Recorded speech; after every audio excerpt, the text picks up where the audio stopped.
Mari kita buka Alkitab kita saat ini di dalam kitab 1 Samuel pasal 28. Kitab 1 Samuel pasal 28. Kitab 1 Samuel pasal 28 ayat 9 sampai dengan ke-20. Kitab 1 Samuel pasal 28 ayat ke-9 sampai dengan ke-20. Saudara yang genap, saya yang ganjil. Tetapi perempuan itu menjawabnya, tentu engkau mengetahui apa yang diperbuat Saul, bahwa ia telah melenyapkan dari dalam negeri para pemanggil arwah dan roh peramal. Mengapa engkau memasang jerat terhadap nyawaku untuk membunuh aku?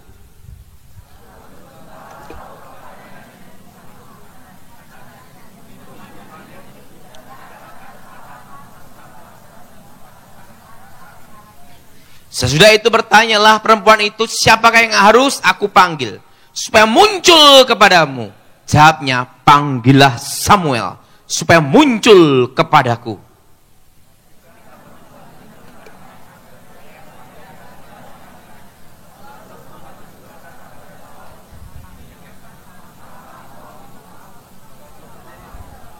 Maka berbicara raja kepadanya, janganlah takut, tetapi apakah yang engkau lihat? Perempuan itu menjawab, Saul, aku melihat sesuatu yang ilahi muncul dari dalam bumi.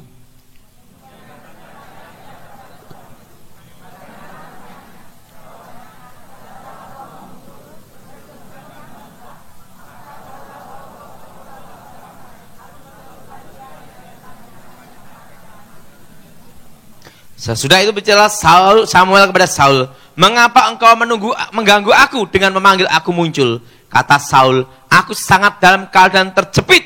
Orang Filistin berperang melawan aku, dan Allah telah undur daripadaku. Ia tidak menjawab aku lagi baik dengan perantara nabi maupun dengan mimpi. Sebab itu aku memanggil engkau, supaya engkau memberitahu kepadaku apa yang harus kuperbuat.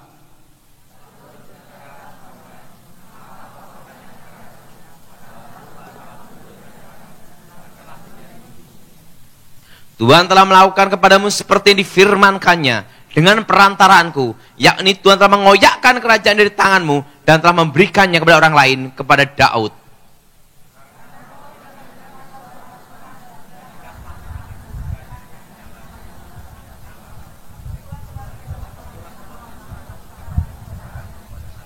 Juga orang-orang Israel bersama-sama dengan engkau akan diserahkan Tuhan ke dalam tangan orang Filistin. Dan besok engkau serta anak-anakmu sudah ada bersama-sama dengan aku. Juga tentara Israel akan diserahkan Tuhan ke dalam tangan orang Filistin.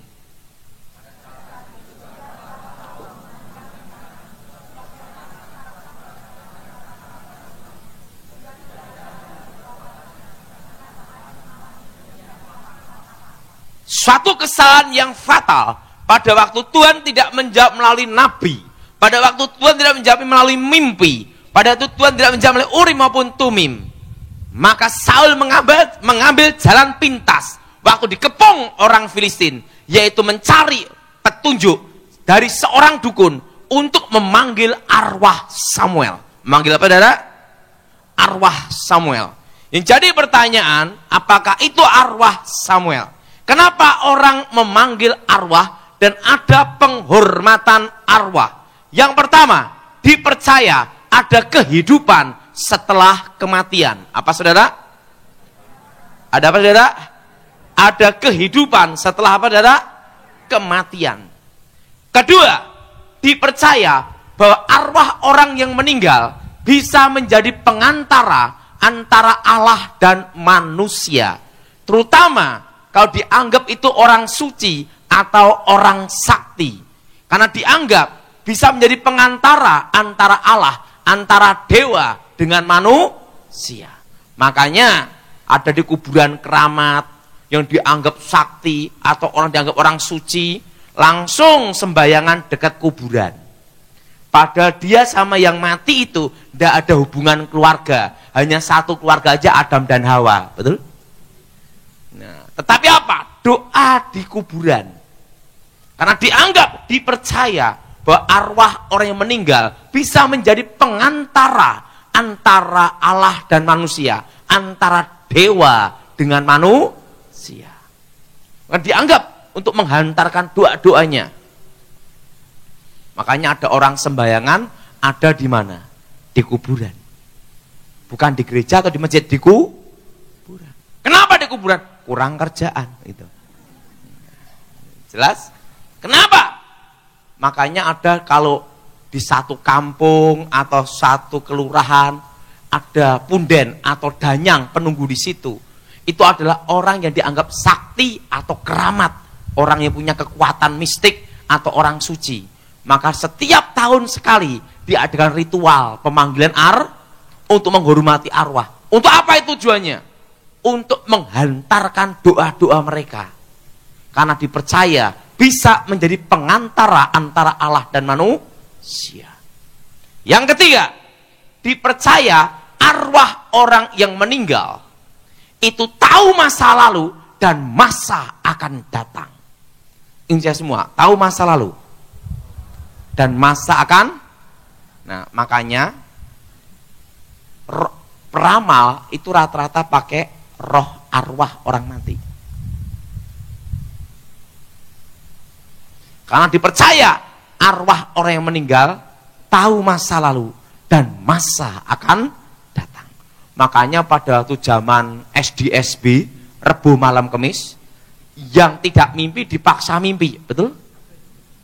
Betul? Yang ketawa pelaku.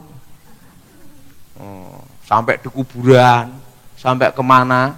Karena dipercaya arwah orang meninggal tahu masa lalu dan masa depan. Ingat, tahu masa lalu dan masa apa? Masa depan. Nah, terus dia tahu setan itu tahu masa lalu, tapi tidak tahu masa depan. Tetapi bisa merekayasa supaya itu terjadi. Makanya ramalan yang bicara pribadi pasti tepat. Ramalan yang bicara negara atau dunia atau kampung pasti gagal. Kenapa gagal? Karena tidak semua manusia di kampung itu menyerahkan dirinya ke setan. Setan tidak tahu masa depan, tapi tahu masa lalu. Kok tahu Pak Daud? Karena dulu praktek. Misalnya, ini sebelum saya bertobat, saya ramal bapak ini. Wah, bapak ini nanti 3 tahun lagi akan punya showroom mobil. Walaupun dia tidak percaya. Kalau dia datang ke saya, secara otomatis nasibnya dia ada di bawah saya.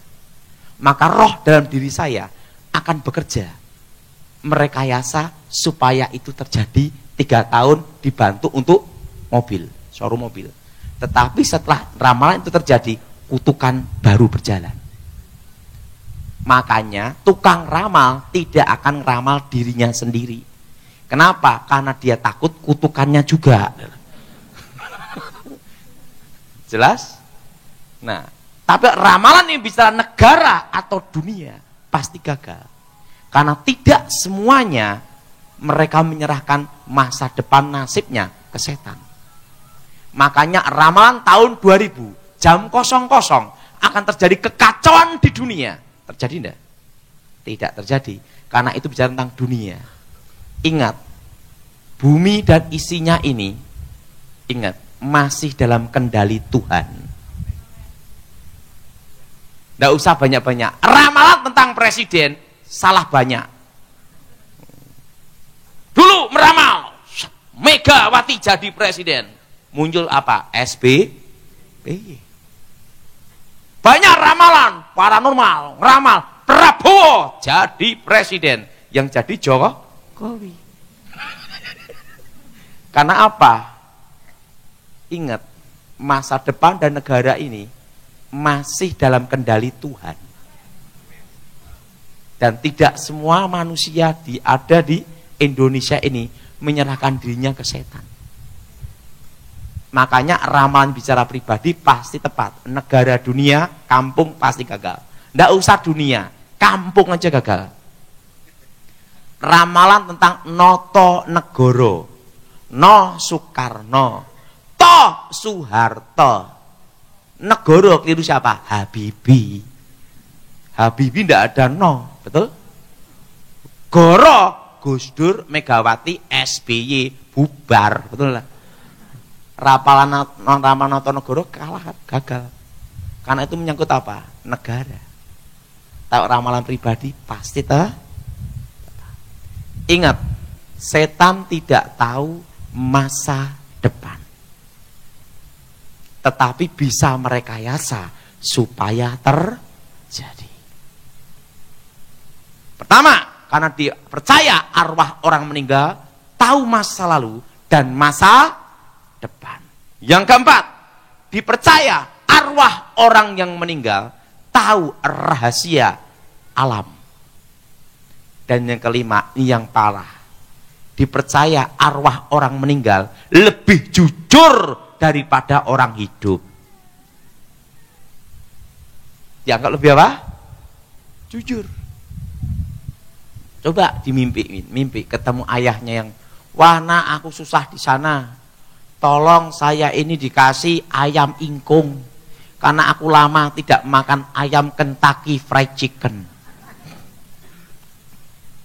Terusan dia ngomong gini, tolong nanti saya kasih rezeki besok nomor togelnya 72, beli ke yo. Bangun tidurnya, walaupun dia tahu ayahnya dulu tukang tipu, tetap dibeli nomor, darah. Betul? Yang ngangguk-ngangguk pernah ngalami. Dan apa yang terjadi? Itu nomornya togel blong, keluar nomornya bukan 72, tetap besok dimimpin lagi, dibeliin lagi. Betul? Karena dipercaya arwah orang meninggal itu dipercaya lebih jujur daripada orang hidup. Dan yang terakhir, dipercaya arwah orang yang meninggal punya kemampuan, kekuatan supranatural. Makanya banyak orang bertapa itu di kuburan. Tidak ada orang bertapa di diskotik bertapa. Nah, yang jadi pertanyaan, apakah itu arwah orang mati? Dan kenapa kalau mimpi ketemu orang mati itu selalu sama persis suaranya? Termasuk kalau memanggil arwah orang mati. Waktu kemasukan, blep, dukunnya, mediatornya kerasukan, suara, cara bicara, semua sama. Nah, sekarang tak beritahu rahasianya. Sebelum saya bertobat, dipercaya bahwa dalam diri manusia itu ada saudara kembar. Makanya kalau bayi baru lahir, terutama di Asia, tali pusatnya disimpan di satu tempat. Kalau apalagi di Jawa, disimpan di satu tempat. Setelah itu dikasih minyak tanah sama api, minyak teplok. Nah, pokoknya benda penerang. Setelah itu dikasih kembang setaman. Supaya apa? Kembarannya sang jabang bayi menyertai, melindungi sang jabang bayi dengan tanda talipu.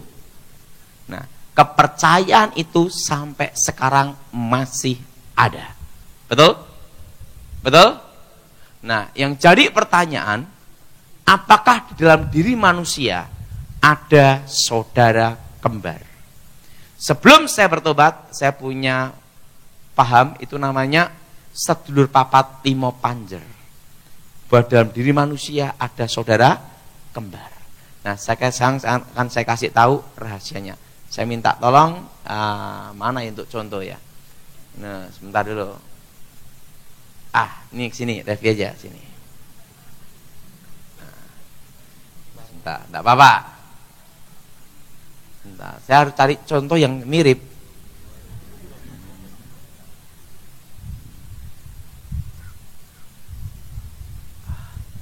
Saya minta Bapak ini aja ke sini, Pak.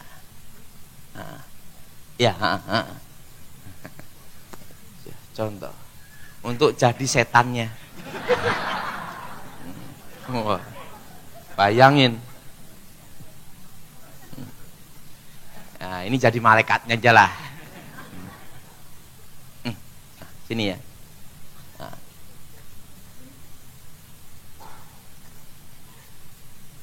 Ini rahasianya. Nah, sini. Waduh, Goliat kamu. Namamu siapa? Stanley. Nah, Stanley. Saya kasih nama Bejo aja dah. Ingat, ada nama yang sangat artinya bagus sekali. Tetapi kalau orang punya nama itu malu sekali. Itu apa? Bejo. Artinya apa? Berun. Coba Stanley kasih nama Bejo. Pasti bingung dia. Sebelum si Bejo sebesar ini, pasti pernah menjadi seorang bayi. Sekarang bayi, nggak mungkin bayi lahir langsung haleluya, bubar. Waktu dia lahir, langsung di sini ada setan. Wah. Kenapa ada setan? Ingat, iblis seperti singa yang mengaum-ngaum mengelilingi kita. Jelas? Jelas? Di sini ada malaikat. Haleluya. Malaikat haleluya ini halilintar. Waktu usia 1 tahun, maka roh setan ini akan membentuk seperti dia 1 tahun. Tapi malaikat tidak berubah bentuk. Kenapa ada malaikat? Karena orang tuanya orang Kristen. Malaikat Tuhan berkemah di sekeliling kita. Amin. Waktu usia 7 tahun, maka roh ini membentuk seperti dirinya, sama 7 tahun. Tapi malaikat tidak berubah bentuk. Usia 17 tahun, roh ini membentuk dirinya 17 tahun. Tapi malaikat tidak berubah bentuk. Usia 18 tahun murtad menyangkal Yesus. Dia bertapa belajar ilmu mistik batin. Sekarang gini. Malaikat pulang. Karena apa? Menyangkal.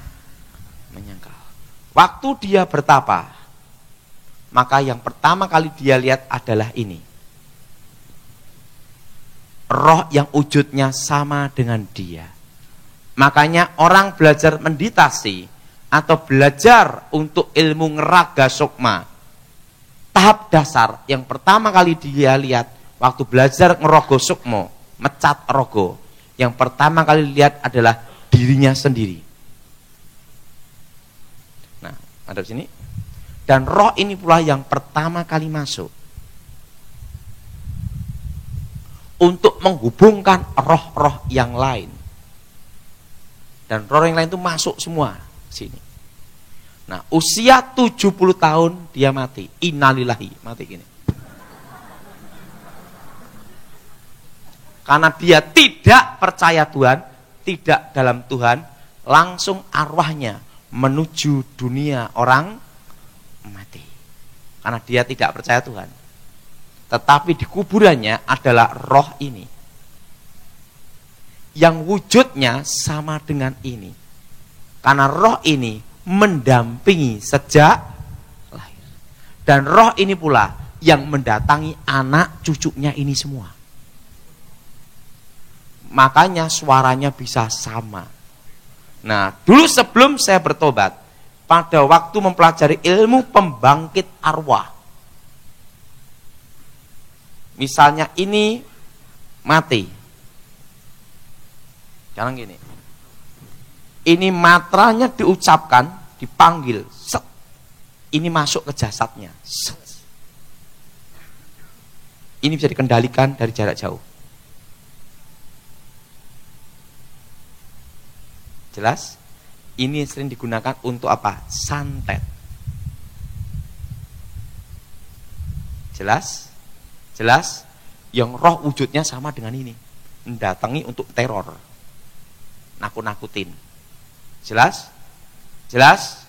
Nah, atau sebelum saya bertobat, baca mantra gedruk 3 kali. Itu 3 kali. Kalau keterusan 4 kali tidak bisa. Karena sandinya 3. Di alam roh ada passwordnya. Ingat, apa yang dilakukan setan itu menduplikat apa yang dilakukan Tuhan. Ingat, 3 hari Yesus bangkit. Tek, tek, tek, tek, muncul roh ini. Sini, di kuburan ini. Wujudnya sama dengan ini. Ya, inilah dulu sebelum saya bertobat yang saya mintai nomor SDSB. Jelas? Nah, apakah ini arwah orang mati? Bukan. Tapi roh setan yang mendampingi dia sejak lahir. Makasih. Jelas? Makanya kalau orang mimpi ketemu orang yang mati, pasti semua sama. Kenapa semua sama? Ingat, roh ini mendampingi yang mati itu sejak dialah. Maka dari hobi, cara bicara, semua sama.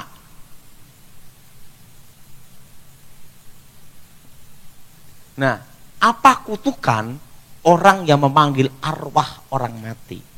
Ada. Namanya kutuk alam kubur. Nah, dulu sebelum saya bertobat namanya menggugat, mengganggu arwah. Nah, namanya kutuk alam apa?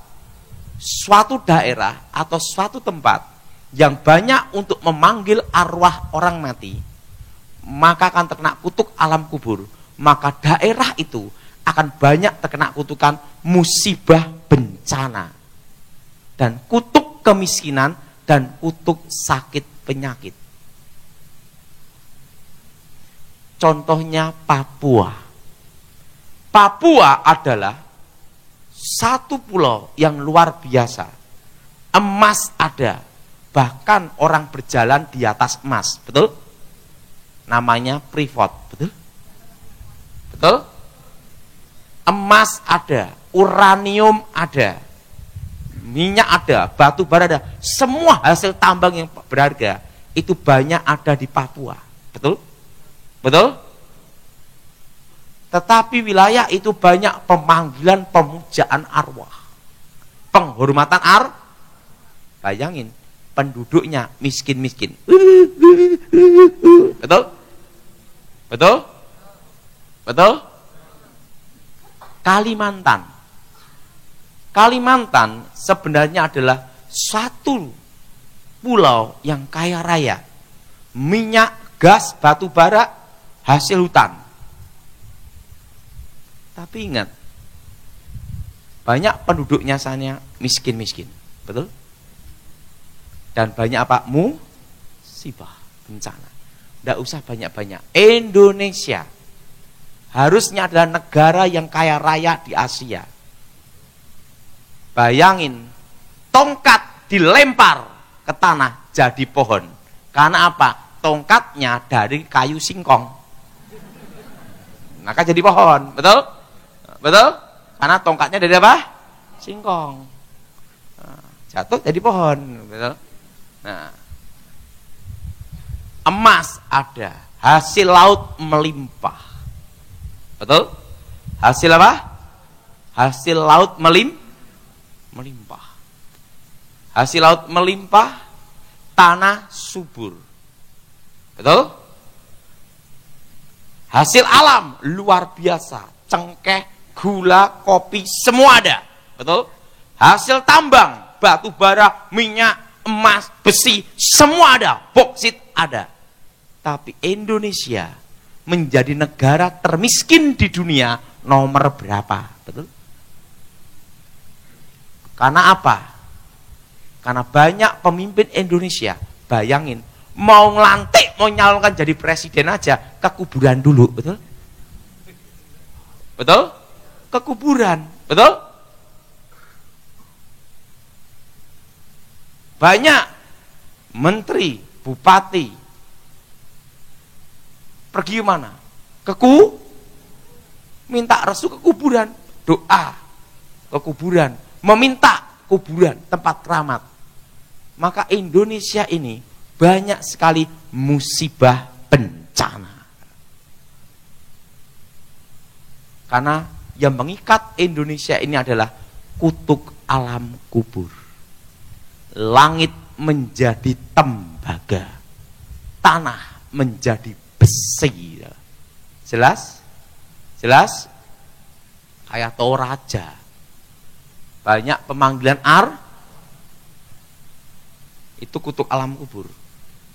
Musibah bencana, kemiskinan, sakit penyakit. Namanya kutuk alam kubur. Nah, sebelum saya bertobat, saya menguasai ilmu ngerogo sukmo. Mati sak jering urip, urip sak jering pati.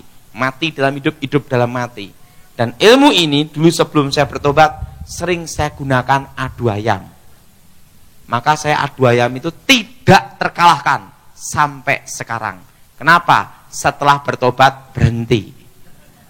Berarti rekor tidak terkalahkan tetap dipegang, betul? Makanya saya tidak mau adu ayam lagi. Kenapa? Karena kalah berarti apa? Hilang rekornya. Nah, saya bertobat, berhenti adu ayam sampai sekarang. Nah, beli ayam ya pernah kalah, pedotan. Kalau ayam pernah kalah, diadu tarung pasti lari. Karena pernah kalah. Keok. Waktu pertama ayam saya lari, kedua lari. Waktu yang ketiga, depan lagi. Taruhan dinaikkan, 1.000 jadi 5.000.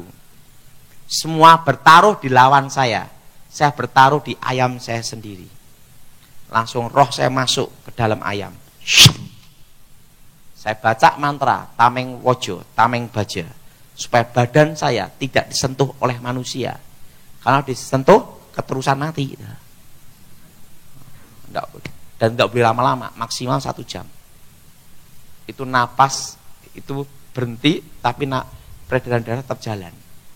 Itu bahayanya bisa mati, keterusan mati. Makanya cepet-cepet, tidak sampai 1 jam harus cepet balik. Kenapa? Kelamaan keterusan karena betul-betul jantung berhenti bener nanti. Langsung syuk masuk ke ayam, jebret, keok, menang. Karena yang di dalam ayam saya sendiri. Menang adu ayam. Oh, saya menang adu ayam. Saya kalau ingat adu ayam itu akhir ketahuan juga saya. Ini jangan, yang sekolah-sekolah jangan ikut saya lah. Jadi gini, saya tuh kalau adu ayam menang terus. Saya tuh orangnya suka bolos sekolah. Nah, wali kelas saya, guru SMP, tahu saya. Tony ini punya ilmu masuk dalam ayam. Akhirnya dia ngomong sama saya, Ton, kita kerja sama adu ayam. Jadi ingat, ini wali kelas saya. Kita atur gimana? Pokoknya begitu penting kamu absen aja. Baik, bagus. Begitu absen gimana, guru? Gini, nanti murid-murid tak kasih ulangan PR terus. Dia hanya ngajar setengah jam aja. Nah, setelah itu kamu tak kode. Ya udah. Oke, mau. Saya sama guru saya wali kelas itu adu ayam setiap hari. Tapi absennya tetap ada nama saya. Nah, murid-muridnya setiap hari ulangan dan PR. Wah, dulu saya adu ayam terus ya. Nah, menang terus. Nah, zaman dulu itu ada lagu namanya Isabella itu loh. Oh, makanya saya tidak bisa lupa itu lagu itu. Isabella itu kenapa? Waktu itu suaranya ini dibesarin. Wah, Isabella itu adalah, nah di bawah itu adu ayam semua. Nah, kenapa? Untuk pengalih perhatian. Dikira ada acara jagongan pernikahan. Padahal bawahnya itu adu ayam semua. Itu dulu sebelum bertobat. Saya adu ayam itu sejak usia 9 tahun. Adu ayam itu. Jangan ikut-ikut jejak saya. Nah, dan saya itu sekolah tidak pernah belajar, tapi ngambil pikiran guru-guru SD, SMP. Syup, jawaban langsung di telapak tangan. Nah, setelah bertobat ilmunya hilang, matematika ndak bisa. Makanya saya itu ndak bisa bahasa Inggris, ndak bisa matematika. Poro gapite ndak bisa. Tapi ingat uang ngerti. Kalau matematika perkalian bingung saya. Pembagian tuh susah, tapi bagi duit ngerti. Nah, kenapa? Karena sejak kecil saya pakai ilmu semua. Nah, setelah bertobat kemampuannya hilang. Bingung sekarang. Nah, yang ngajarin bahasa Inggrisnya malah anak saya. Wah, makanya waktu saya lulus sekolah Alkitab itu ya mujizat. Karena waktu saya sekolah Alkitab itu gurunya ngasih nilai saya bingung, semua di bawah 5. Jadi pada itu kelas 1, kelas 2, kelas 3 itu muridnya tinggal 4. Rektor saya ngomong gini, tonton nih, ada apa Pak Pontas, sebenarnya kamu tidak lulus. Loh, kenapa tidak lulus? Karena kita bingung ngasih nilai. Karena nilai kamu itu semua di bawah 5. Tetapi kalau tidak diluluskan, muridnya tinggal 4. Karena anugerah keselamatan dan belas kasihanku, engkau kunyatakan lulus. Makanya saya lulus itu mujizat. Nah, pada waktu saya belajar ilmu Rogo Sukmo, jadi pertama kali orang belajar ilmu Rogo Sukmo untuk mecat rogo, pertama kali orang belajar ilmu gaib, pasti dia melihat dirinya sendiri. Ini disebut saudara kembar. Nah, waktu itu setelah saya nguasai itu, baru taraf kedua mati rogo, roh keluar. Dan waktu ngerogo sukmo itu harus di tempat tersembunyi. Kalau dia pas ngerogo sukmo gini, badannya dipindah atau posisinya beda, mati ya. Makanya orang rogo sukmo itu hati-hati bener, tempat tersembunyi. Baru gini, roh keluar. Nah, pertama kali saya lihat belajar ilmu Rogo Sukmo, pertama adalah kabut hitam, awan gelap. Nama ini tipuan alam maya, alam gaib. Di situ akan ketemu raja-raja, jenderal-jenderal zaman dahulu. Makanya ada orang bertapa, dia ketemu Bung Karno. Orang bertapa ketemu Gajah Mada. Orang bertapa ketemu raja-raja zaman dulu atau jenderal atau sunan zaman dulu. Ini ada di tipuan alamaya, itu awan hitam. Ini bukan arwah orang mati, tapi roh setan yang menyertai mereka-mereka yang mati zaman dahulu. Jelas?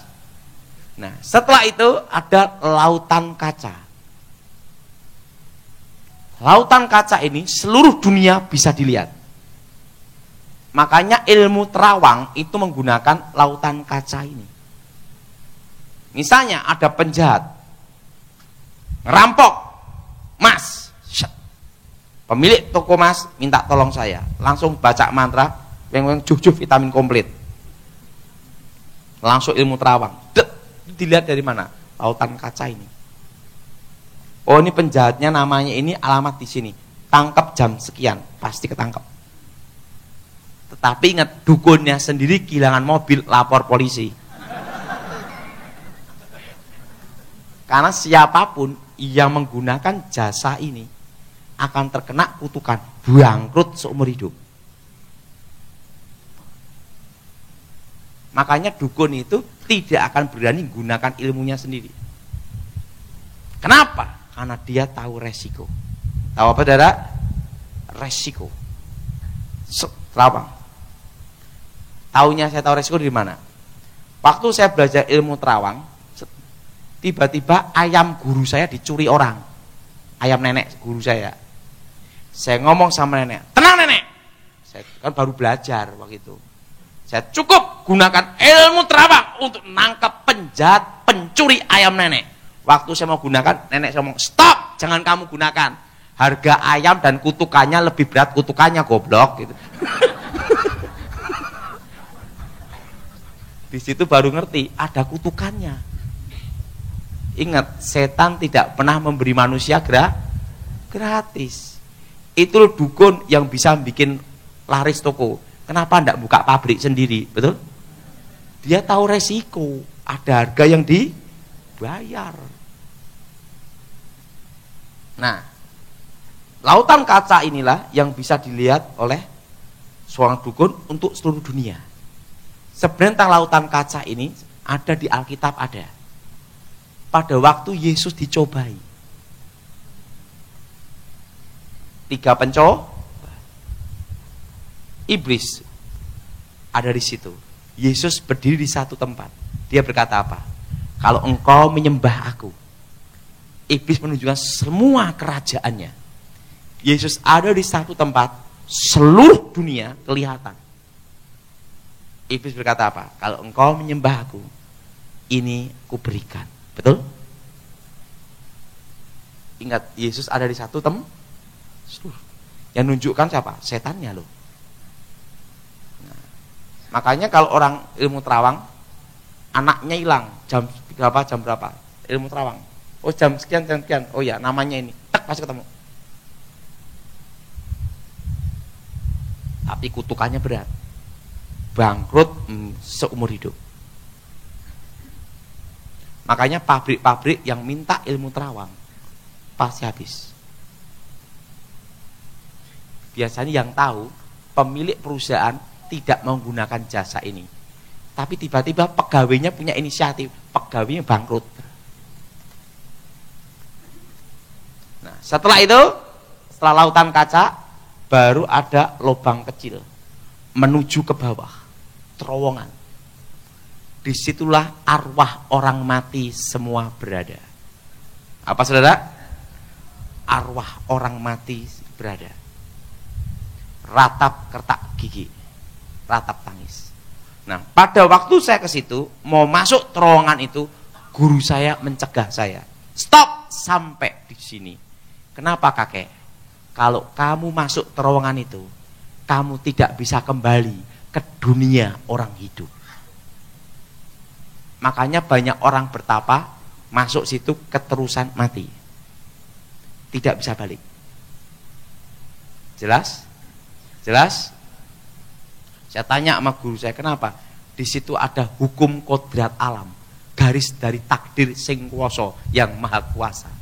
Setelah saya bertobat baru ngerti, ada jurang pemisah. Jadi kalau kita mati dalam Tuhan, detik itu juga roh kita langsung ke Firdaus untuk menunggu hari pembagian mahkota, memerintah bersama Tuhan. Amin. Amin. Memerintah apa? Bersama Tuhan. Itu di satu tempat. Tapi yang tidak dalam Tuhan atau yang mati bunuh diri, itu langsung ke terowongan alam kematian. Kalau di Alkitab namanya dunia orang mati.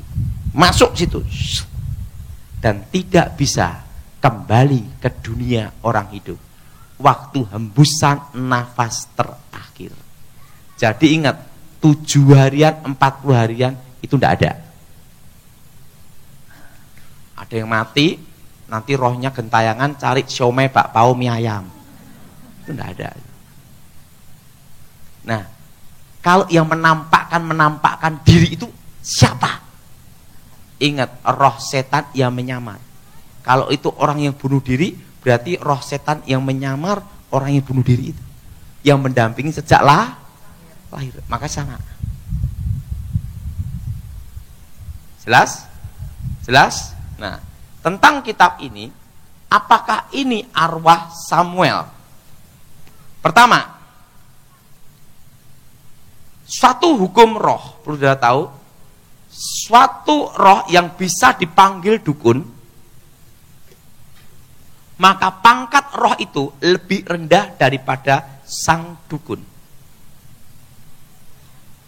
Presiden panggil menteri, karena menteri di bawah presiden. Betul? Menteri manggil presiden, menterinya besok dipecat. Betul? Betul? Betul? Ingat, dukun sama nabi pangkatnya tinggi mana? nabi. Kenapa roh ini bisa dipanggil dukun? Berarti tingkat roh ini di bawah dukun, sang pemanggil. Peraturan dunia perdukunan, suatu roh yang bisa dipanggil pasti pangkatnya lebih rendah. Kayak pengambilan pusoko, jimat. Jimat bisa disedot jarak jauh, berarti jimat itu kekuatannya masih di bawah dukun.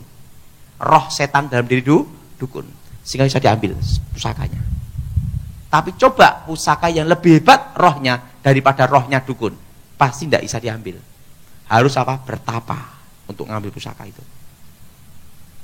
Roh ini bisa dipanggil datang. Ingat, ini bukan arwah Samuel, karena pangkatnya lebih rendah daripada dukun. Kedua, muncul dari dalam bumi. Sesuatu yang dari Tuhan itu datang dari atas. Elia dan Musa. Siapa saudara? Elia dan Musa. Roh ini keluar dari dalam bumi, dalam tanah. Berarti apa? Gendruwo. Konteks ilahi di sini bukan konteksnya Saul, penyembah Tuhan yang hidup. Ini kok yang ngomong perempuan di indoor, dukun. Aku melihat sesuatu yang ilahi muncul dari dalam bumi. Ingat, ini konteks apa? Dewa Dewi. Bukan Saul yang ngomong, tapi seorang dukun. Ketiga, nubuatnya tidak terjadi. Dikatakan, Saul, engkau dan anak-anakmu besok bersama-sama aku. Artinya mati semua. Apa saudara? Mati semua. Dan tentara Israel akan diserahkan orang Filistin. Ingat, kenyataannya arti besok di sini bukan besok Indonesia loh. Hati-hati aja sama orang Indonesia. Besok Senin ketemu ya. Hari Senin kita nungguin. Maksud kami Senin tahun depan. Makanya janji sama Indonesia itu harus hari, tanggal, tahun, dan bulan. Karena tahun depan pun masih apalagi waktu nagih hutang, betul?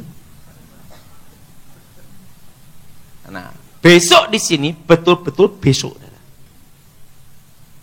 Pertama, Isi-Boset, anak kandung Saul, tidak mati hari itu. Bahkan menjadi raja menggantikan Saul. Walaupun setelah itu mati dibunuh sama ajudannya, pengawalnya. Kedua, Mefiboset, cucu Saul, anak Yonatan, masih hidup. Betul? Waktu itu. Yang ketiga, Mikal, istrinya Daud, masih hidup waktu itu. Berarti tidak semua keluarga Saul mati semua hari itu. Betul?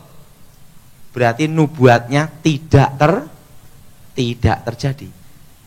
Dan yang keempat, dari buahnya lah kamu akan tahu Saul bunuh diri dan gener dinasti Saul selesai. Apa artinya? Saul mati dan dinastinya berakhir. Karena apa? Karena dia memanggil arwah kutub. Jelas? Jelas? Jelas? Ada berapa? Kutuk alam apa? Kubur. Nah, jadi kalau sudah mimpi ketemu orang-orang yang sudah mati, itu bukan arwah mereka. Nah, kalau kita mati dalam Tuhan, detik itu juga kita ada di Firdaus. Siapa yang percaya Yesus pasti masuk surga? Angkat tangan.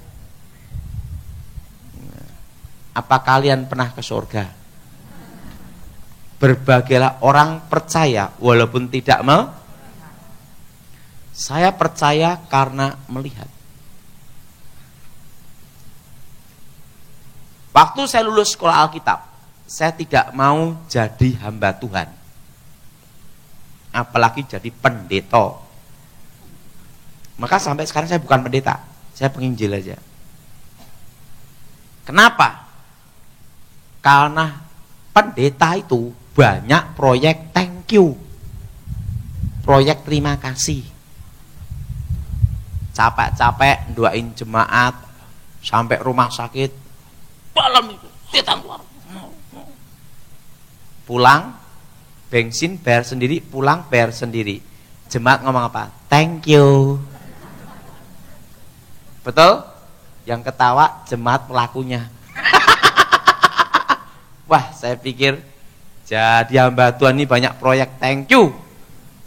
Hidupnya iman terus. Iman kan ini sesuatu yang tidak kelihatan. Betul? Wah, saya pikir iman itu dasar sesuatu yang kita harapkan, bukti dan tidak kita lihat. Nah, saya kan logika. Harus ada duit, bener, supaya ada jaminan gitu loh. Nah, saya pikir jadi hamba Tuhan ini susah banget. Apalagi waktu sekolah Alkitab saya praktek, itu jemaat hanya 2. Satu orang gila, satu orang normal. Jadi saya ngelayanin, kalau habis saya khotbah, dia khotbah lagi. Diteruskan sama dia. Waduh, saya berat juga ini. Saya bantu perintisan pelayanan. Saya tahu panggilan saya bukan pendeta. Saya lihat waktu soal Alkitab, kawan-kawan saya sekolah gini-gini. Wah, ini berat bener ini. Nggak mau jadi pendeta saya, berat. Jadi hamba Tuhan berat lah. Lalu lulus sekolah Alkitab, saya bukannya melayani gereja, bisnis. Saya doa, Tuhan tunjukkan plastik. Saya puji Tuhan dalam hidup saya. Dari saya lahir, dari saya lahir sampai saya umur 42 ini, saya tidak pernah hutang bank. Sudah boleh cek seluruh dunia bank tentang saya, pasti seputih salju. Karena saya seumur hidup saya tidak pernah hutang. Dari saya lahir sampai sekarang. Nah, karena guru saya selalu ngomong sama saya, ingat, dalam hidup ini paling enak tuh tidak ada utang. Orang punya utang itu susah katanya. Makanya dari kecil saya tidak ada utang. Sampai saya bertobat, saya melayani Tuhan. Waktu saya doa, saya bisnis plastik. Tuhan berkati bisnis saya. Dari omset 25 kilo jadi 1 ton, 2 ton, 3 ton. Jadi saya dulu dari pengecer plastik dulu. Dari pengecer plastik dulu. Pengecer plastik, ngedarin plastik, PPHD. Sampai jadi pabrik. Sampai jadi pabrik. Tidak ada utang bank. Makanya pembayaran saya kalau masalah bahan dulu yang terbaik. Bahan sebelum datang tak bayar dulu. Makanya waktu kalau saya pesan order bahan langsung dikirim. Karena saya uang depan muka. Dan saya tidak mau ada utang. Itu prinsip hidup saya. Nah, waktu itu saya diberkati Tuhan luar biasa. Saya itu lupa panggilan Tuhan. Karena apa? Saya pikir gini, penting kan kalau gereja cukup ngasih perpuluhan, kolekte, nyumbang pendeta penginjilan, kita yang berkati. Yang gitu ya? Kan sama aja kan? Gitu udah. Prinsipnya gitu. Setelah saya bisnis berhasil, tiba-tiba waktu saya doa, Tuhan bicara sama saya. Daud, ada apa Tuhan? Hari ini engkau ku panggil pulang ke rumah Bapa. Hah? Mati ya? Belum siap aku. Saya langsung ngomong sama Tuhan. Tuhan, kalau umurku boleh diperpanjang, aku mau melayani engkau sungguh-sungguh. Kalau umurku boleh diperpanjang. Tuhan ngomong sama saya, hari ini kamu pulang. Wah, bingung saya. Nanti aku mati modelnya piye? Apa gini? Atau gini? Gimana? Dan modelnya mati, caranya mati gimana? Makanya orang itu tidak takut matinya, tetapi sebelum matinya, betul? Bingung, karena saya belum siap. Karena pertama saya bukan belum melayani Tuhan, yang kedua saya lari panggilan. Bingung. Aduh, karena apa? Kalau saudara di hadapan kayak saya bingung. Pelayanan, uang tidak jelas. Bisnis, uang lebih jelas. Betul? Betul? Cuan, ciak, caw. Betul? Tidak mikir macam-macam. Nah, udah. Nah, itu. Saya bonceng sama kawan saya naik sepeda motor. Saya ngomong mama, "Mah, saya mau pergi dulu, Mah. Aku mau pulang ke rumah Bapak." Loh, oh kamu stres ya? Enggak, bingung modelnya mati piye. Saya naik sepeda motor bonceng sama kawan saya. Buat nabrak truk. Jadi makanya sampai sekarang saya itu kalau naik mobil tidak berani kencang. Di atas 100 tidak berani. Motor aja di atas 60 udah takut. Itu bikin saya hati-hati. Dulu saya naik motor jalan 100 ke atas, ngabut gini-gini semua. Pengalamannya apa? Itu Tuhan tuh baik supaya saya tuh ngerem, nggak ngebut kayak lagi. Jadi truk ini jalan kencang, depan tanpa rating berhenti. Jadi saya itu naik sepeda motor kenceng sama kawan saya boncengan, gitu. Tiba-tiba itu berhenti. Pas mau nyalip gini berhenti dah, jedor langsung. Yang mau nyalip teman saya itu depan, buar gitu. Roh saya keluar dari tubuh. Saya lihat tubuh saya sendiri, kecil mungil tapi keren. Nah, saya lihat roh saya tingginya 2 meter. Ini kecil, ini gede. Ada malaikat jemput saya tingginya 3 meter. Saya lihat badan saya sendiri dah. Naik ke atas terus. Nah, di situ ada tangga emas. Ada malaikat banyak sekali berlaksa-laksa, beribu-ribu laksa, berpuluh-puluh ribu laksa, berlaksa-laksa, banyak sekali. Di situ saudara,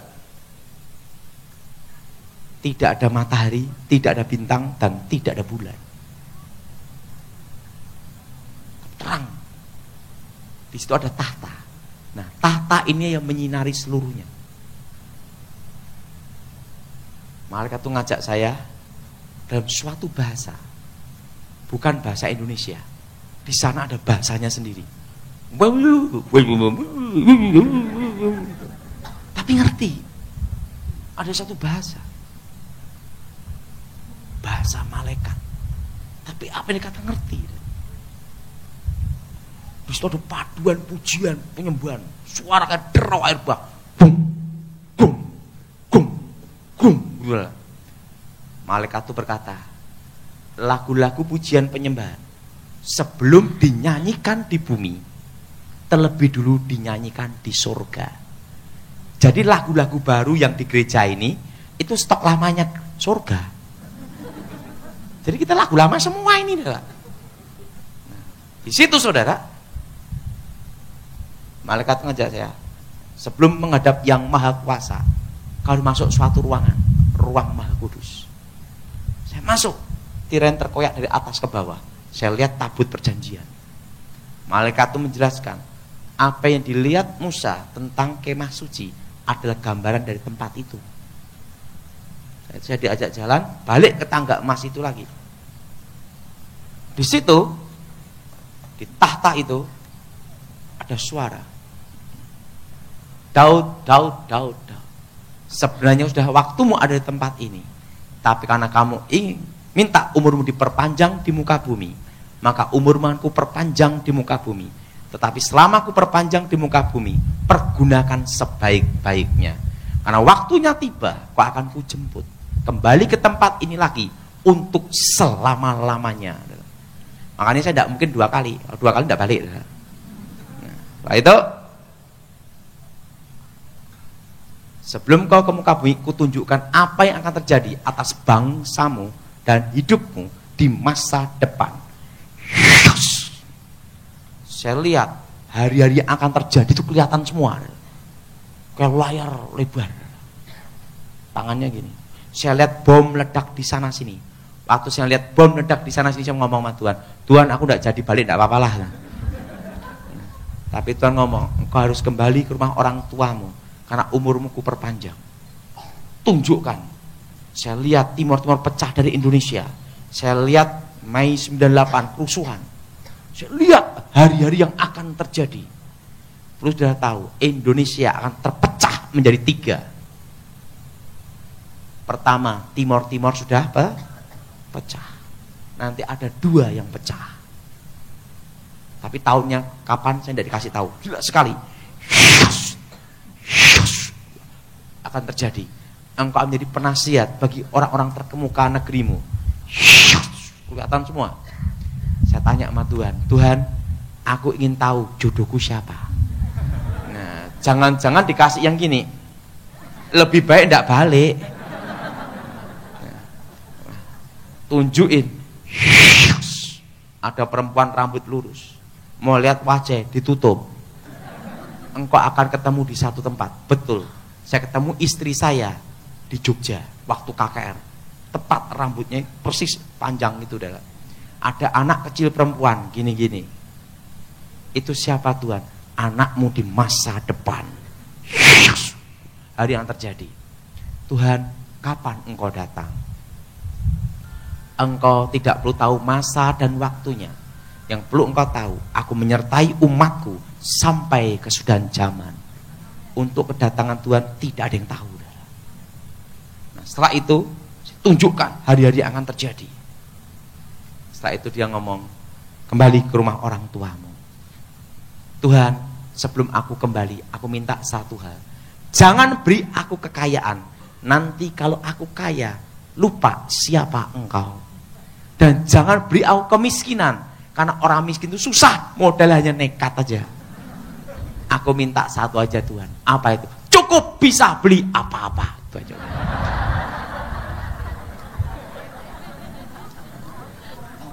Santo ngomong, kamu balik ke rumah orang tuamu. Saya naik kereta berkuda. Roh saya masuk dalam tubuh, saya hidup kembali. Dan di surga dengan suara, lagu-lagu yang engkau dengar tadi, kuberikan padamu.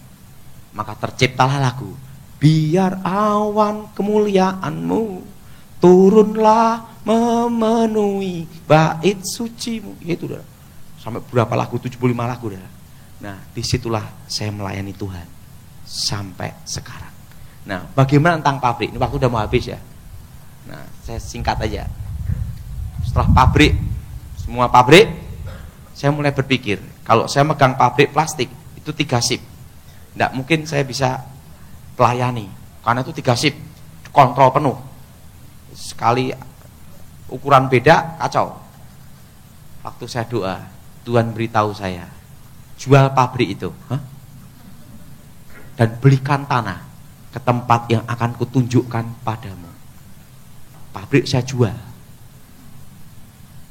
Berapa M waktu itu? Saya itu kan tidak pernah urusan bank. Bawa uang berapa M itu bingung. Nanti kalau tak taruh di bank, banknya bangkrut piye? Jadi saya bingung, mau untuk apa ini uang segini? Nah, karena kan urusan bank paling takut saya. Waduh, bingung, maklum orang kampung. Sampai sekarang aja handphone saya model seperti ini, hanya bisa SMS sama telepon. Wah, langsung tunjukkan tanah yang tempat Tuhan berikan. Tunjukin. Saya beli tanah-tanah itu. Tidak banyak, hanya 30 tempat. Pokoknya uangnya sampai habis. Itu harga per meter 200, 300 ribu, 100 ribu, tak beli semua. Tanah yang diberikan tunjukan Tuhan. Kamu beli semua lokasi pinggir jalan semua. Tahu enggak lokasinya apa? Banyak setannya, banyak rampoknya. Jadi orang itu takut beli tanah di situ. Karena itu jin tuh buang anak katanya. Setiap malam ada genderuwo kencing krocok-krocok di pohon sawo. Sama ada wah, kabur tuh orang enggak. Nah, setannya diusir keluar, rampoknya dah.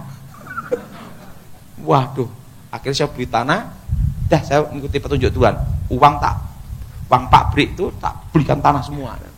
Berapa 30 tempat. Harga 100.000, 200.000 itu berapa M semua tak belikan semua. Sudah itu stop.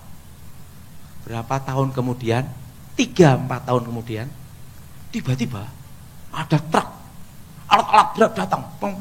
Saya bingung ini apa ini. Nah, saya doa. Ada apa nih? Tahu enggak? Tanah yang Tuhan tunjukkan ke saya itu apa? Pintu tol. Tol keluar masuk kota Solo. Solo Semarang, Semarang Solo, Solo Kertosono, Kertosono Solo, Surabaya. Pintu tol keluar masuknya itu apa? Tanah yang Tuhan tunjukkan itu. Itu tanah harga 200.000 jadi 3 juta. Ada yang sampai 6 juta. Wah, dalam hati saya, ngapain dulu saya harusnya beli lebih banyak. Wah. Jadi uang pabrik itu langsung tak belikan tanah semua. Tanah semua udah. Nah, itu di pinggir-pinggir jalan semua. Nah, sudah cukup dulu. Nanti kita sesi yang kedua tentang tentang mimpi. Mari kita berdoa.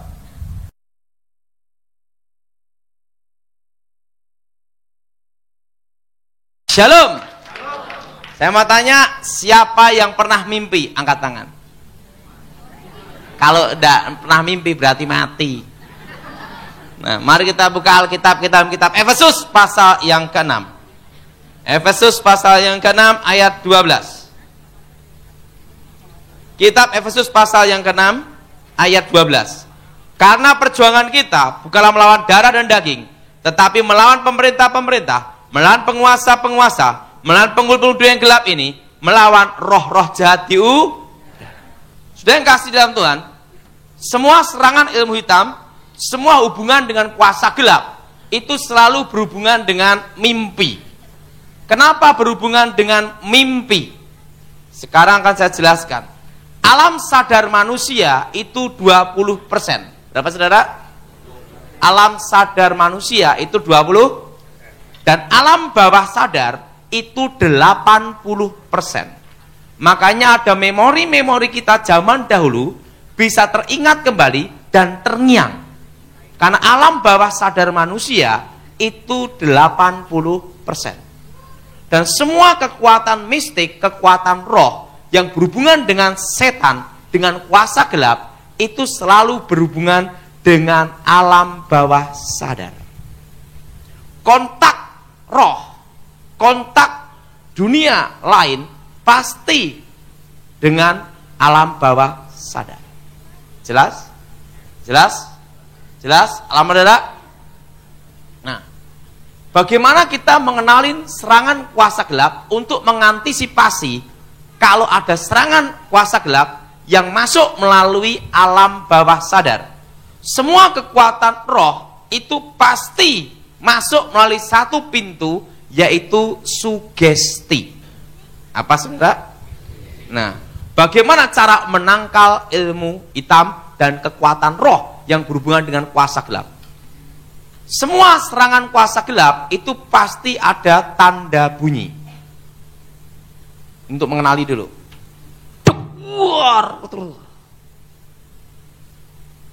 Itu jenis ilmu hitam untuk membunuh, atau kekuatan roh untuk membunuh atau bikin orang jatuh sakit parah.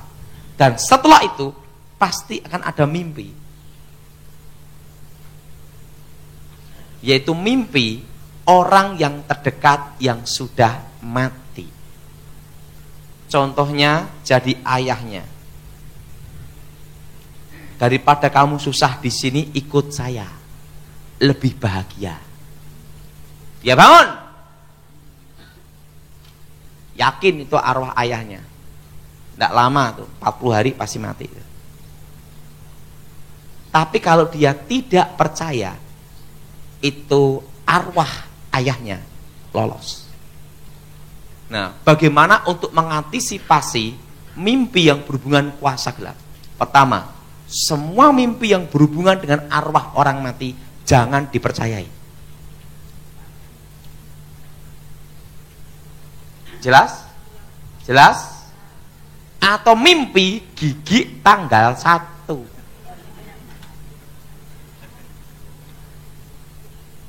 Wah, mati. Sekalipun gigimu rontok habis semua, jangan sedih, hanya mimpi. Jelas? Jelas? Nah, atau mimpi rambut rontok mandi telanjang. Nah, itu selalu disertai dengan tanda kalau itu kiriman kuasa gelap. Nanti saya beritahu mimpi yang berhubungan dengan setan dengan mimpi dengan diri kita sendiri, itu ada bedanya. Nah, kalau mimpi yang dari setan itu terngiang terus karena ditanam di roh untuk menunggu namanya sugesti. Begitu sugesti baru masuk kuasa gelap itu. Nah, kalau bunyinya dep, syup, itu sekitar pintu depan atau jendela. Itu jenis untuk bikin bangkrut atau menceraikan rumah tangga atau bikin orang jadi perawan tua, perjaka tua, expired kadaluarso. Nah, setelah itu akan ada mimpi.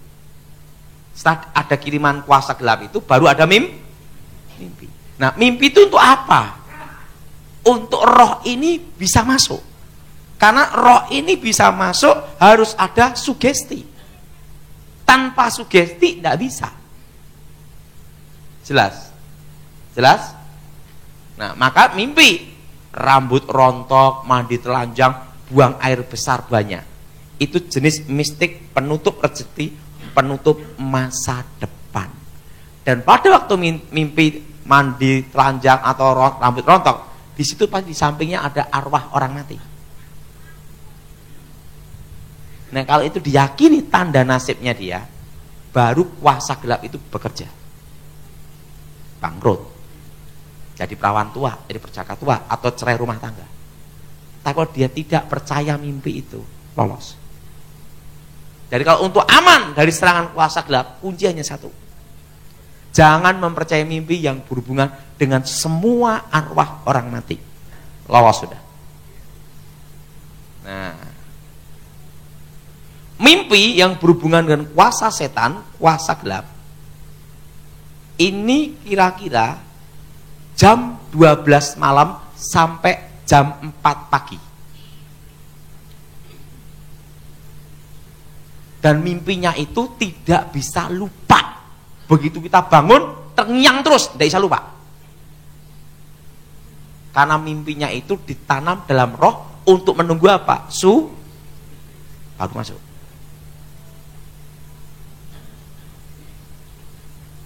Jelas? Nah, kenapa jam 12 sampai jam 4 pagi? Karena di alam roh, ini tentang mistik ini ya. Kalau di dunia nyata ini siang, di alam roh itu malam. Kalau di sini malam, di alam roh itu siang. Setan memang kerja 24 jam, tapi dibagi 3 shift. Ada jamnya. Makanya waktu pesawat Adam Air itu jatuh, semua dukun pakai ilmu terawang gagal semua, betul? Karena apa? Mungkin waktu pergantian shift jatuhnya. Jadi bingung. Karena setan bukan maha kuasa, bukan maha tahu. Nah, mimpi ini selalu jam 12 malam sampai jam 4 pagi. Dan ciri mimpi ini kalau berhubungan dengan kuasa gelap, itu hati kita tidak ada damai. Dan terngiang-ngiang terus. Karena apa? Karena menunggu pintu itu dibuka. Begitu terbuka sugestinya, baru bekerja. Nah, tapi beda kalau mimpi yang berhubungan dengan namanya firasat. Mungkin sudah bingung apa itu firasat. Suami istri itu ada namanya hubungan batin, ikatan Kalau istri ada masalah tanpa dikasih tahu, suami bisa terasa, betul? Dan ikatan batin ini berhubungan dengan orang tua dan anak. Anak ada musibah dua negeri, terasa itu. Betul? Betul? Ini bukan ilmu gaib, itu anugerah dari Yang Maha Kuasa. Hubungan batin suami istri, orang tua anak, ikatan darah. Kalau suami itu kena guna-guna, pasti dari ikatan batin ini akan ada reaksi. Reaksinya apa? Sering dia akan bermimpi suaminya selingkuh, atau saat tertentu tengah malam bangun tidur ada bau wangi. Wanginya kalau jenis guna-guna itu kayak kembang melati atau kembang kantil. Itu selalu jam 2, jam 1. Nah, kenapa istrinya bisa terasa ada reaksi itu? Ingat, tanda itu kiriman kuasa gelap. Dan mimpinya selalu berhubungan dengan wanita. Kalau suaminya itu yang selingkuh, dia mimpi wanita terus. Tidak bisa lupa. Ada sesuatu. Ingat, dalam diri manusia ada ikatan Jelas? Jelas? Nah, tapi kalau ada bau wangi terus setiap malam Jumat, berarti ada yang guna-guna. Tapi ingat, bukan minyak wangi, lain. Atau nanam bunga melati itu beda. Itu baunya itu hanya lewat tok. Wangi. Itu bukan kiriman kuasa gelap. Baunya menyengat wangi.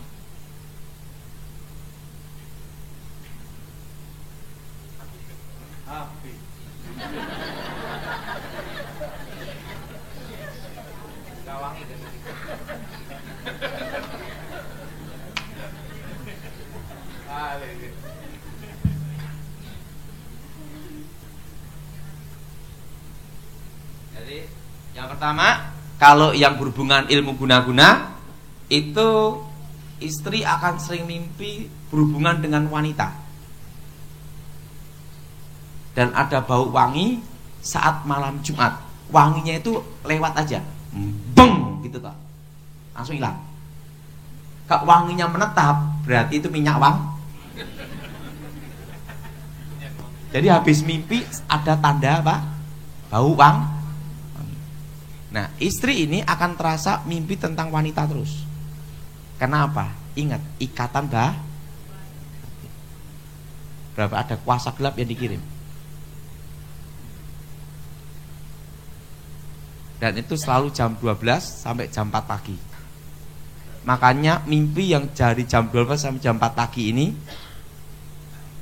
hati-hati. Jelas? Jelas? Nah, kalau mimpi rambut rontok, mandi telanjang, san buang air besar banyak. Dan setiap malam Jumat ada bau busuk. Beng, lewat aja. Berarti itu jenis tanah kuburan. Atau bikin bangkrut orang, namanya itu tutup bumi Sapitu. Kok bisa tahu Pak Daud? Kan dulu praktek. Jenis ini bakal larinya ke sini. Larinya ke sini, tahu. Jadi kalau habis mimpi rambut rontok, tiba-tiba ada bau busuk sekitar pintu depan. Itu ilmu untuk menutup masa depan. Nah, waktu mimpi itu kuncinya satu, jangan dipercayai dulu. Nah, ini mimpi yang berhubungan dengan kuasa setan. Nah, yang kedua, mimpi yang dari Tuhan. Dari setan itu berhubungan dengan arwah orang mati dan tidak ada damai. Dan setelah itu ada tanda alam. Biasanya ada tanda alam. Tanda alam apa? Bau wangi, bau busuk, tapi tidak menetap, menyengat. Tapi menyengat lewat aja sekilas. Gitu. Jelas? Jelas? Nah, tapi sekitarnya tidak ada pohon wangi-wangian, tidak ada. Nah, Pak, kalau baunya busuk, menetap terus di depan pintu, itu bau got. Jadi jelas? Jadi kalau mimpi yang berhubungan dengan kuasa gelap, habis mimpi pasti ada tanda alam. Itu pasti. Kenapa tanda alam itu ada? Kan gitu. Supaya yang bersangkutan ada sugesti. Begitu sugesti baru masuk. Makanya setan bikin suatu kayak tanda alam. Pokoknya begitu ada tanda alam itu jangan diyakini itu aja. Jelas? Jelas? Nah, ini yang pertama, untuk mengenali mimpi yang berhubungan dengan kuasa gelap. Yang kedua, mimpi yang dari Tuhan. Mimpi dari Tuhan itu ya dan amin dan pasti terjadi. Dan mimpinya itu tidak tergantung jam. Dan kalau mimpi dari Tuhan, itu sesuai firman Tuhan, ditanam dalam roh. Tidak bisa lupa seumur hidup. Suatu kali saya bermimpi di sekolah Alkitab. Saya khotbah di antara puluhan ribu manusia.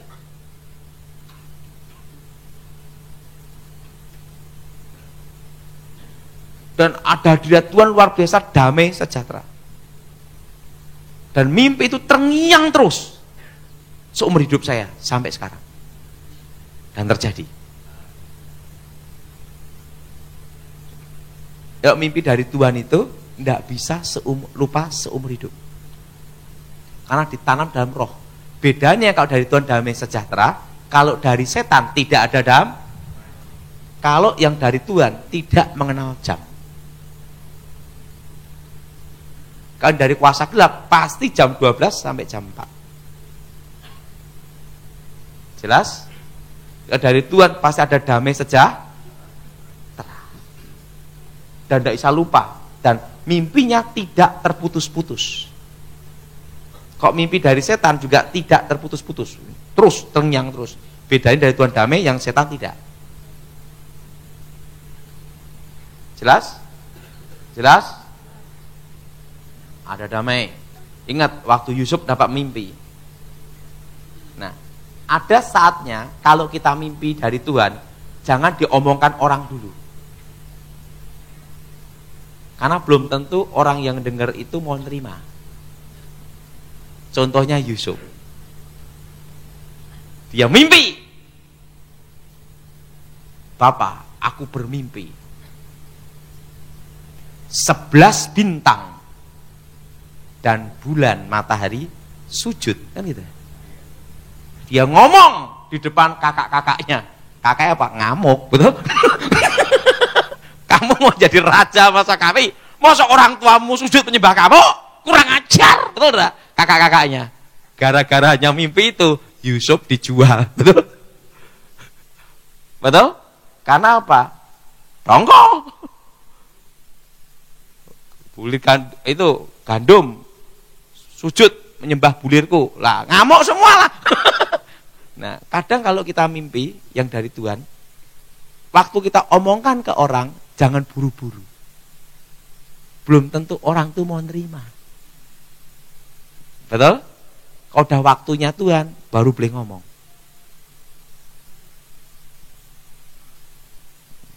Jelas? Jelas? Lah, bayangin misalnya bapak ini mimpi. Wah, orang tuaku nyembah belutut ke aku.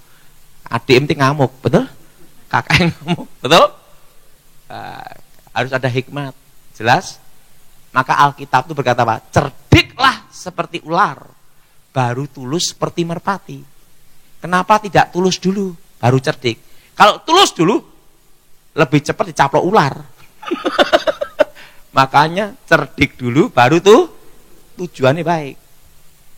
Dia mimpi dari Tuhan itu ada damai dan tidak mengenal jam. Dan mimpinya itu terngiang terus. Nah, kalau mimpi posisi orang itu tidur. Pak, kalau saya tidak tidur langsung lihat, itu beda, itu penglihatan. Jelas? Sadar, tidur, beda. Kalau dia tidur, itu mimpi. Kalau dia tuh tidak tidur, tiba-tiba lihat, itu penglihatan, beda. Mimpi sama penglihatan itu hampir sama. Satunya tidur, satunya tidak. Jelas? Jelas? Nah, yang ketiga, kalau mimpi dari diri kita sendiri itu ada cirinya. Terputus-putus, kadang lupa, kadang ingat. Pak, kadang saya mimpi, Pak, ini ingat lagi. Saya itu lupa lagi. Itu mimpi apa, Pak? Tanda kecapean. Dia kecapean mimpi terus-terusan. Itu tidak ada artinya. Jelas? Jadi ingat, kalau mimpi berhubungan dengan ular, itu bicara tentang kuasa gelap. Karena itu lambang setan. Nah, jelas? Nah, Pak, bagaimana kalau saya mimpi itu digigit ular? Orang mau ketemu jodoh? Bukan. Itu kena ilmu pelet, tahu enggak? Kena guna-guna. Jelas? Saya rasa sudah cukup. Jadi ingat, kalau mimpi dari Tuhan tidak mengenal jam. Dan ada damai sejah. Dan kalau ada waktu mimpi dari Tuhan, jangan langsung terus diomongkan. Harus berhikmat juga. Ada waktunya kita ngomong. Nah, sekarang tanya jawab. Saya singkat aja tentang mimpi, terutama saat ini biar tanya jawabnya banyak karena jamnya. Oke? Siapa yang mau tanya? Mana kertasnya? Yang angkat tangan?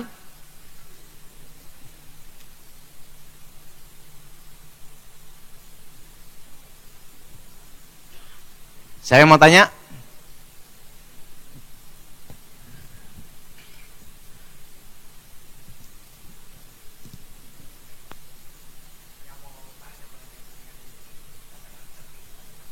Mau tanya mimpi apa? Pak, saya dapat mimpi nomor togel. Wih, pasti setan udah.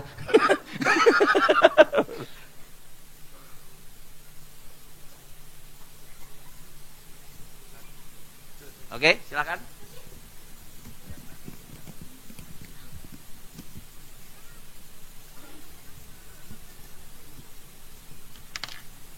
Oke, silakan tanya. Kalau misalkan kayak roh jahat itu jangan dipercaya kan? Ya, saya mau nanya aja dulu. Kalau mimpi misalkan kalau ada yang kayak kiriman dari roh jahat atau apa kan kita jangan dipercaya ya kan? Seandainya sudah terlanjur percaya, gimana cara nangkalnya? Diusir dalam nama Yesus. Jadi gini, kalau itu berhubungan dengan tanah kuburan, mistik, berarti menutup masa depan. Apa saudara? Menutup masa depan atau menutup jalan rezeki atau berkat. Nah, semua jalan tempat itu pasti ada harapan. Contohnya, orang beli tanah di pinggir jalan, harapannya apa? Supaya bikin toko atau ruko laku, betul? Ada? Nggak mungkin kan orang itu mau bikin toko di puncak gunung renek jalan, betul nggak? Yang beli siapa, betul? Nah, kuasa mistik ilmu gaib itu menutup harapan.